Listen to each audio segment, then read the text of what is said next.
சிலரெல்லாம் பார்த்தீங்க அப்படின்னா, இந்த ரியல் எஸ்டேட் துறைய முழு நேர தொழிலாக செஞ்சிட்ருப்பாங்க. யார்கிட்டயாவது இடம் இருக்கும்.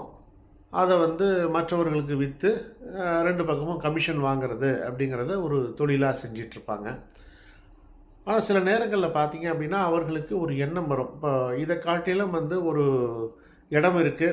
அத வாங்கிட்டு வீடு கட்டிட்டோம் அப்படின்னா, சீக்கிரம் அத வித்துட்டோம் அப்படின்னா, நெறைய ப்ராஃபிட் கிடைக்குமே அப்படின்னு நினைக்கக்கூடிய நபர்களாக இருப்பாங்க.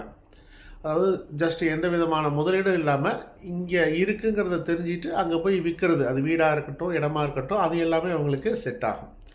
ஆனா, அதையே ஒரு கட்டடமா கட்டி, சரிங்களா? கட்டடமா கட்டி, அத அதிக லாபத்துக்கு விக்கணும் அப்படின்னு அவங்க நெனச்சு, அந்த காரியத்தில ஈடுபடும் பொழுது, ஒரு முக்கியமான ஒரு விஷயத்த பார்த்துக்கணும். என்ன அப்படின்னா, அவர்களுடைய ஜாதகத்தில 4ஆம் இடத்துல பாதகாதிபதி என்று சொல்லக்கூடிய நபர் இருந்தால், சரிங்களா? அந்த கிரகமானது 4ஆம் இடத்தில் பாதகாதிபதி என்று சொல்லக்கூடிய கிரகமானது இருந்தால், இவர்கள் வீடு கட்டி விற்கக்கூடிய அந்த வாய்ப்பினை எடுத்துக் கொள்ளக்கூடாது. அப்படி அவங்க செஞ்சாங்க அப்படின்னா, வீடு கட்டலாம் அலோவ் பண்ணிடும். ஆனா, அத விற்க முடியாது. இதனாலேயே கடனாளியாகி பெரிய பிரச்சனைக்கு அவர் உட்படுவார். சரிங்களா? 4ஆம் இடத்தில் பாதகாதிபதி இருந்தால் வீடு கட்டி விற்கும் தொழிலை செய்தால் பிரச்சனைகள் வரும் அப்படின்னு சொல்லலாம். சரியா?